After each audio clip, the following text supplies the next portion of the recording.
ఇక హైకోర్టును ఆశ్రయించారు మాజీ మంత్రి అంబటి రాంబాబు.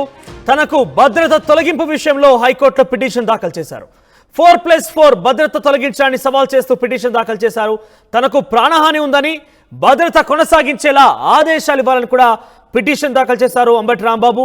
ఇక ఈ పిటిషన్ పై విచారణ జరుపుతున్న కోర్టు ఇలా 10కి వాయిదా వేయడం జరిగింది. ఇక ఆలోగా పూర్తి వివరాలు తమకు ముందుంచాలంటూ కూడా ప్రభుత్వ తరపు న్యాయవాదికి ఆదేశించింది.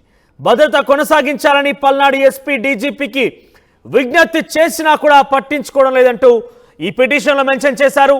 ఇక గుంటూరులో ఉంటున్న మీరు పల్నాడు ఎస్పీకి ఎందుకు ఫిర్యాదు చేశారు, ఎందుకు ఆయన్ని కోరారంటూ కూడా జడ్జ్ అడిగిన ప్రశ్నకు సంబంధించి అంబటి రాంబాబు తరపు న్యాయవాది సత్తెనపల్లి నియోజకవర్గం పల్నాడు జిల్లాలో ఉందని చెప్పి కూడా ఆయన చెప్పడం జరిగింది. ఇందులో భాగంగా అందుకే నేను పల్నాడు జిల్లా ఎస్పీకి ఈ యొక్క విషయాన్ని విన్నవించుకున్నానంటూ కూడా ఆయన చెప్పడం జరిగింది.